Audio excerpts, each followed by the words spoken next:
Good morning everyone. अपन देखते हैं अपना नेक्स्ट लेक्चर नंबर 32 एयर और नॉइस पॉल्यूशन का। तो इसमें भी अपन एयर पॉल्यूशन पर ही डिस्कस कर रहे हैं। तो हमारा जो नेक्स्ट पॉइंट था पॉल्यूटेंट का वो है हमारा नाइट्रोजन के ऑक्साइड्स। तो नाइट्रोजन के ऑक्साइड्स कौन से? एक तो NO2 और एक NO3, नाइट्रेट और नाइट्राइट। तो NO2 NO3 के बारे में बात करते हैं। कहाँ से उत्पन्न होता है? हमारे एयर के अंदर। ये हमने पढ़ा था वाटर में भी, लेकिन पानी से तो किसी मिनरल के थ्रू आता था, वो रॉक से किसी भी चीज से आता था, वो पानी में घुला था। वो नाइट्रोजन हमने पढ़ा था, नाइट्रेट नाइट्राइट। ठीक है, ये हम बात कर रहे हैं एयर में। ये नाइट्रोजन ऑक्साइड्स कहाँ से आई? तो एयर में जो आएंगे ना, वो कहाँ से आते हैं? हाई बर्निंग टेम्परेचर के द्वारा। मतलब जब बहुत अधिक टेम्परेचर पर आप किसी चीज को जलाते हो, वहां से जो धुआं निकलेगा, उस गैसेस के अंदर कौन सी गैस मौजूद होगी? नाइट्रोजन के ऑक्साइड्स मौजूद होंगे। जैसे कि हमारे थर्मल प्लांट हुए। तो थर्मल प्लांट भैया क्या होते हैं? बहुत ज़्यादा टेम्परेचर पर अपन उनको जलाते हैं, वहां से जो निकलता है, coal based thermal power plant होते हैं ना, कोयले से अपन कोयले का यूज करते हैं, कोयले को बर्न करते हैं थर्मल प्लांट्स के अंदर। तो वहां पर जो धुआं होता है उसमें मैक्सिमम क्या मिलेगा आपको? नाइट्रोजन के ऑक्साइड्स मिलेंगे। और इंसिनरेशन प्लांट हुए, जो हम पढ़ चुके हैं ऑलरेडी लास्ट यूनिट के अंदर। ठीक है, और क्या हुआ? हमारा थर्मल प्लांट है, इंसिनरेशन प्लांट हैं, और सीमेंट प्लांट पे हम हाई टेम्परेचर पर बर्निंग करते हैं। तो ये बर्निंग के कारण जो हमारा धुआं होता है, उस धुएं में अपन को क्या मिलेगा? नाइट्रोजन के ऑक्साइड्स मिलेंगे। तो ये रहती है इसका ऑरिजिन में लिखा हुआ है। ऑरिजिन में हाई टेम्परेचर बर्निंग, मतलब हाई टेम्परेचर बर्निंग के द्वारा अपन को नाइट्रोजन के ऑक्साइड्स प्राप्त होंगे, जैसे कि थर्मल प्लांट में, सीमेंट प्लांट में, इंसिनरेशन प्लांट के अंदर। ओके, अब अगर मैं बात करूं इससे क्या प्रॉब्लम होती है, तो इसके द्वारा जो अपनी मेन प्रॉब्लम है वो तो एसिड रेन, जो अपन पहले डिस्कस कर चुके हैं। नाइट्रोजन के ऑक्साइड्स मौजूद हैं, NO2 NO3 मौजूद है, ऊपर से पानी आया, HNO3 बन गया। ठीक, HNO3 क्या होता है? हमारा नाइट्रिक एसिड होता है। ठीक, तो हमारे जो एसिड है वो एसिड रेन कॉज करेगा। तो एसिड रेन होती है किसके कारण? नाइट्रोजन के कारण। अब अगर मैं बात करूं आगे, और क्या होता है इसके कारण? Photochemical smog. फोटोकेमिकल स्मॉग क्या होता है? पहले मैं बात करता हूं स्मॉग की, कि स्मॉग क्या होता है। Smog is a mixture of smoke and fog. Smoke और फॉग से मिलकर बनता है स्मॉग। ओके, अब देखो भाई, स्मोक आप जानते हो, धुआं। फॉग क्या होता है? धुआं जो है उसके अंदर सॉलिड पार्टिकल्स होंगे और गैस होगी। ठीक है, लेकिन उसमें लिक्विड कंटेंट बिल्कुल नहीं होगा। फॉग क्या होता है? फॉग में क्या होता है? गैस और लिक्विड। तो इसमें तो है क्या? गैस और सॉलिड, गैस और लिक्विड मिल करके क्या बना दिया? स्मॉग। तीनों चीजें मिल गई एक साथ, उसको बोलेंगे अपन स्मॉग। उसमें गैस भी है, सॉलिड भी है, लिक्विड भी है।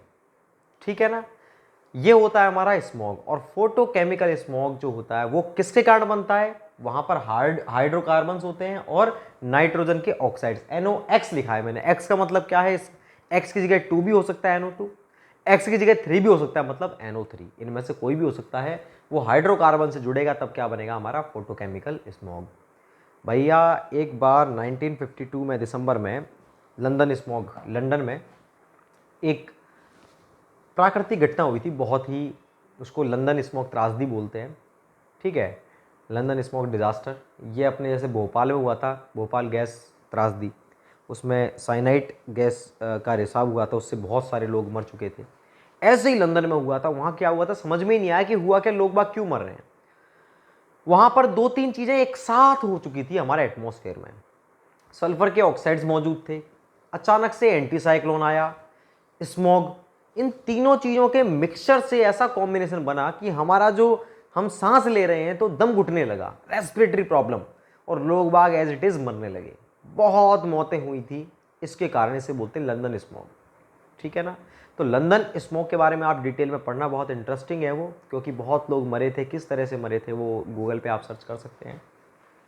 तो फोटोकेमिकल स्मोक जो है हमारा, वो किसके कारण होता है? बेसिकली हाइड्रोकार्बन और नाइट्रोजन के ऑक्साइड्स। हाइड्रोकार्बन प्लस नाइट्रोजन के ऑक्साइड्स मिलकर क्या बनाते हैं? Photochemical smoke. लंदन स्मोक का मैंने लिख दिया इसमें, दिसंबर 1952 में सल्फर के ऑक्साइड्स व एंटी साइक्लोन कारण दोनों चीज़ एक साथ हो गई थी। एक तो चक्रवात आया और वहाँ पर मौजूद गया थी सल्फर के ऑक्साइड्स। तो ऐसा कंपाउंड बना दिया कि हमें सांस लेने में, ब्रीदिंग में प्रॉब्लम आने लगी। दम घुट घुट करके लोग बाग मर चुके थे। गेट बंद कर लिए अपने, घर बंद कर लिए थे सबने। लेकिन घर कुछ भी बंद करो आप, ऑक्सीजन तो आएगी अंदर, सॉरी एयर तो आएगी अंदर। एयर आएगी, उसको आप इनहेल करोगे, तो फिर वो मरने लगे थे, ठीक है ना। तो एसिड रेन होती है, इसके कारण फोटोकेमिकल स्मॉग में भी देखो आप नाइट्रोजन के ऑक्साइड आ रहे हैं। ब्लू बेबी डिजीज आप जानते हो भाई, वो नाइट्रोजन के ऑक्साइड किससे आ रहे थे, हमारे पानी से, तो उसको बच्चा ले रहा था तब भी ब्लू बेबी डिजीज हो रही थी। और एयर से भी तो ले सकता है वो, एयर में अगर ये एनओ मौजूद है, बच्चे ने सांस ली तो भी क्या होगी, ब्लू बेबी डिजीज होगी। भाई नाइट्रोजन जाना चाहिए अंदर बस, चाहे वो पानी के थ्रू जाए चाहे एयर के थ्रू, तो इसके द्वारा ब्लू बेबी डिजीज भी होती है, जिसे अपन मेथेमोग्लोबाइनेमिया भी कहते हैं, ठीक है ना। तो ये थे अपनी बात किसकी, नाइट्रोजन के ऑक्साइड्स की। आगे हम बात करते हैं हाइड्रोकार्बन की। ये जो हाइड्रोकार्बन होता है क्या होता है भाई, हाइड्रोजन और कार्बन H और C, इससे मिलके जो कंपाउंड बनते हैं उसी को अपन हाइड्रोकार्बन कहते हैं। जितने भी फ्यूल रहते हैं लगभग यही रहते हैं हमने, H2C2, HC2, H4C4, ठीक है, CH4 मीथेन, ये भी हाइड्रोकार्बन ही एक तरह का।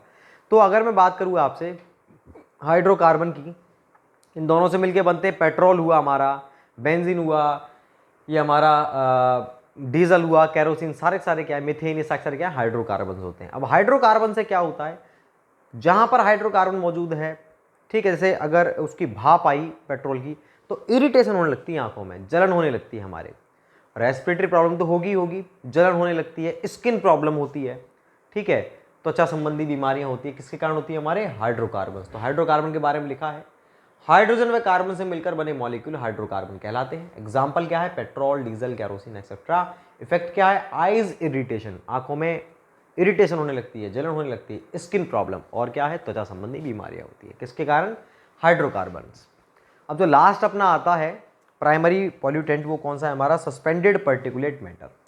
नाम में देखिए आप, आपको कभी ये पूरा नहीं लिखा मिलेगा, SPM लिखा मिलेगा, SPM, सस्पेंडेड पर्टिकुलेट मैटर। इसका मतलब क्या है, सस्पेंडेड वो मैटर, वो पदार्थ जो एयर में सस्पेंशन में है, मतलब एयर के अंदर यूं घूम रहा है, जैसे धूल हुई हमारी, धूल मिट्टी के कण, ठीक है, धुआं, धुएं के अंदर जो सॉलिड के पार्टिकल हैं, आपने देखा होगा जब हम काजल बनाती हैं, हमारी मम्मी या दादी दिया रख देती है नीचे, ऊपर काली काली परत जम जाती है।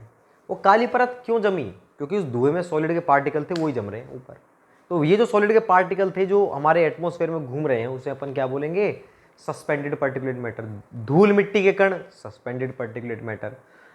फॉग हुआ, सस्पेंडेड पर्टिकुलेट मैटर, ठीक है। और हमारे कोहरा जिसे कहते हैं अपन, जिसमें कोहरे में तो क्या होता है, वाटर प्लस में गैस, मतलब लिक्विड प्लस गैस। और क्या हुआ हमारा, मिस्ट, मिस्ट में भी लिक्विड होता है और गैस होती है, लेकिन वो जो लिक्विड है वो वाटर नहीं होता, वो कोई और लिक्विड होता है, केमिकल्स होते हैं।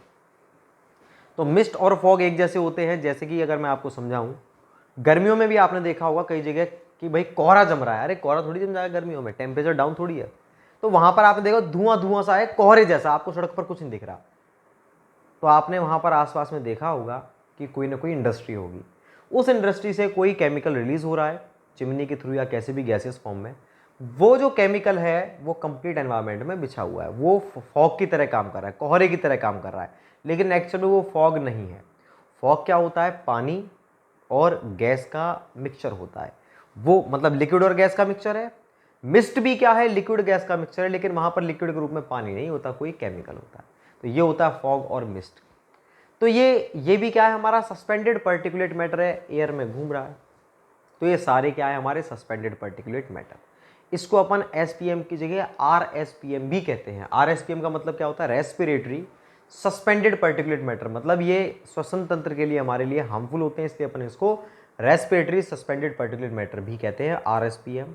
क्लियर है कि नहीं। और RSPM का जो साइज होता है ना, 10 माइक्रोन के बराबर होता है, मतलब 10 माइक्रोन के बराबर या उससे कम, 10 माइक्रोन तक कह सकता हूं मैं इसे। इसका साइज कहां तक होगा, 10 माइक्रोन तक होगा। तो अगर उसका साइज 10 माइक्रोन तक है तब तो अपन उसको बोलते हैं शॉर्ट में क्या, PM10। PM का मतलब क्या, पर्टिकुलेट मैटर 10। और अगर उसका साइज जो है 2.5 माइक्रोन तक है तो बोलेंगे PM2.5, PM2.5। ओके, तो ये कुछ चीजें हैं इससे रिलेटेड, SPM से रिलेटेड। तो अपन देखते हैं SPM, ये वो पार्टिकल्स होते हैं जो एयर में सस्पेंशन में मौजूद होते हैं। कौन कौन से होते हैं SPM, सॉलिड और लिक्विड। सॉलिड में तो स्मोक और डस्ट, और लिक्विड में क्या हो गया, फॉग और मिस्ट। फॉग इसमें मैं आपको डिफरेंस बता चुका हूं। बात आती है इफेक्ट, इससे क्या प्रॉब्लम होती है अगर SPM है तो आपने देखा धूल भरी आंधियां होती तो आप आंख खोल लेते हो क्या, हम आंख नहीं खोल पाते, क्यों, आंखों में मिट्टी चली जाती है, देख नहीं पाते। जलन होती है तो आइज इरिटेशन होती है, देखने में दिक्कत आती है, फॉग वगैरह होता है तो दिखने में दिक्कत आती है, विजन प्रॉब्लम होती है, सांस लेने में दिक्कत आती है, रेस्पिरेटरी प्रॉब्लम। तो ये प्रॉब्लम्स होती हैं हमारे एसपीएम के कारण, इसीलिए एसपीएम को अपन शॉर्ट में आरएसपीएम बोलते हैं और इसको PM10 या PM2.5 के द्वारा दर्शाते हैं, जहां पर 10 का मतलब क्या होता है, साइज 10 माइक्रोन, 2.5 का मतलब क्या है, साइज 2.5 माइक्रोन। और PM10 जो होता है ना, जनरली आरएसपीएम को PM10 के द्वारा दर्शाते हैं। आरएसपीएम का मतलब ही क्या होता है, PM10, मतलब आरएसपीएम में तो केवल 2.5 mm वाले, अपने 2.5 माइक्रोन वाले पार्टिकल्स मौजूद होंगे। वो सभी चीज़ें मैंने लिख दी है इसके अंदर, क्या क्या है देखो। इफेक्ट क्या होते हैं इसके कारण, विजन प्रॉब्लम होती है, eyes irritation, respiratory problem, etcetera etcetera. ठीक, ये 3 चीज होती है इसके अंदर। अब मैं बात करूँ आपसे, जब पार्टिकल का साइज 10 माइक्रोन तक होता है तो इसे पर्टिकुलेट मैटर PM10 कैसे दिखाएंगे अपन। PM10 का मतलब क्या होता है, फुल फॉर्म पर्टिकुलेट मैटर 10। 10 का मतलब क्या है, P का मतलब क्या है, पर्टिकुलेट, M का मतलब मैटर, 10 का मतलब 10 माइक्रोन साइज। इस PM10 को RSPM भी कहते हैं। क्या कहते हैं इसको, RSPM। यहां पर R का मतलब क्या होता है, रेस्पिरेटरी, लिख लेना कहीं पर, रेस्पिरेटरी।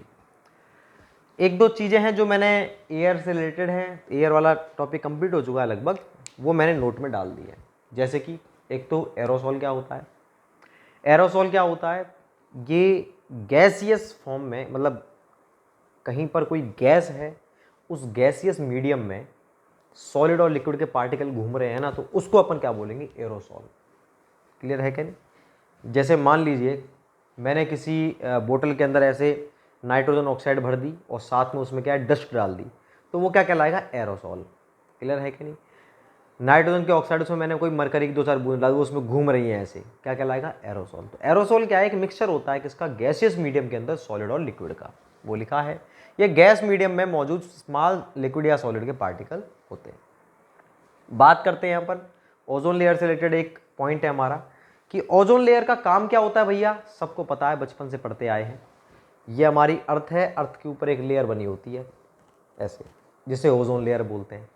वो क्या करती है, ऊपर से सूरज से जो किरणें आ रही हैं उनको छान देती है। छानने का मतलब क्या है, जो काम की किरणें वो जब अपने अर्थ पर आती हैं, बाकी जो काम की चीज़ें नहीं, जो हार्मफुल हैं, जैसे अल्ट्रा वायलेट रेज, पराबैंगनी किरणें, ये हमारे लिए हार्मफुल होती हैं, हमारे स्किन को आर पार कर सकती है, ये स्किन कैंसर होता है इनसे, तो उन किरणों को हमारी पृथ्वी पर आने से रोकती है। कौन, ओजोन लेयर। तो भैया बहुत अच्छी चीज़ है, एक तरह चादर का काम कर रही है हमारे लिए। तो ओजोन लेयर जो है वो सूरज से आ रही पराबैंगनी किरणों को रोकती है, पहली बात। दूसरी बात, अब ये लेयर जो है घटती जा रही है, ये हमने बचपन में पढ़ा था आज से 10-12 साल पहले, तो अब तो बहुत ज़्यादा घट चुकी होगी। क्यों घट रही है ये घटती है, जो हमारी अर्थ से काफ़ी सारी चीज़ें रिलीज हो रही है ना, गैसेज, उन गैसेज से वो गैसेज क्या करती है, इस लेयर को आर पार कर देती है, छेद कर देती है। तो ओजोन लेयर धीरे धीरे घटती जा रही है। तो कौन कौन सी गैस प्रमुख होती हैं, CFC, क्लोरोफ्लोरोकार्बन। और CFC मेनली कहाँ से निकलता है, रेफ्रिजरेटर। अब रेफ्रिजरेटर अपना फ्रीज भी होता है, AC भी होता है, दोनों ही रेफ्रिजरेटर जो ठंडा करते हैं। क्लियर है क्या नहीं। तो डायरेक्टली अगर मैं कहूँ, AC और फ्रीज क्या करते हैं, हमारे जो हमारी ओजोन लेयर है उसको घटाते हैं, CFC को रिलीज़ करके, क्लोरोफ्लोरोकार्बन को रिलीज़ करके। और ये जो ओजोन लेयर की थिकनेस होती है ना, उसको कैसे मापते हैं, मीटर में, मिलीमीटर में, किलोमीटर में, किस में मापते हैं, उसकी एक अलग यूनिट होती है भैया, उस यूनिट को बोलते हैं डॉप्सन यूनिट। ओके, तो ये कुछ जीके के क्वेश्चन हैं हमारे इससे रिलेटेड, तो एयर से रिलेटेड थे, इसलिए मैंने यहाँ लिख दिए हैं बेसिकली कि ओजोन लेयर का डिप्लीशन का मतलब क्या होता है, घटना। CFC का मतलब क्लोरोफ्लोरोकार्बन के द्वारा होता है। डिप्लीशन किसके कारण होता है, CFC के कारण होता है। यह ओजोन लेयर सूर्य से आ रही पराबैंगनी किरणों को अर्थ पर आने से रोकती है। पराबैंगनी मतलब अल्ट्रा वायलेट, UV रेज। इसकी थिकनेस को डॉप्सन यूनिट में मापा जाता है। ओके, तो ये हमारी कुछ बातें थी। एक नोट और है, जो हमने जितने भी पढ़े अभी तक, एयर के जो पॉल्यूटेंट थे प्राइमरी, उनकी एक लिमिट फिक्स की गई है हमारे एयर एम्बियंट क्वालिटी पैरामीटर्स के द्वारा। हर एक कोड होता है हर चीज़ का, ऐसे इसका भी कोड है। तो उसने कुछ पैरामीटर्स हमारे फिक्स किए हुए हैं कि भाई इसकी लिमिट इतनी होनी चाहिए, इससे ज़्यादा एयर में नहीं होना चाहिए। जैसा कि हमने IS 10500 में देखा था, IS 10500 हमारा वाटर क्वालिटी पैरामीटर का था कोड, जो वाटर क्वालिटी को मेंटेन करता है। भाई उसमें वाटर के अंदर टर्बिडिटी इतनी ज़्यादा नहीं होनी चाहिए, और उसके अंदर जो हमारे सस्पेंडेड सॉलिड है इससे ज़्यादा नहीं होनी चाहिए, TDS इससे ज़्यादा नहीं होनी चाहिए। ऐसे ही हमें ये कोड क्या बोलता है कि जो हमारे पॉल्यूटेंट है जैसे पीएम डाई, पीएम डाई का मतलब क्या है, particulate matter of size 2.5 micron, PM10 particulate matter of size 10 micron.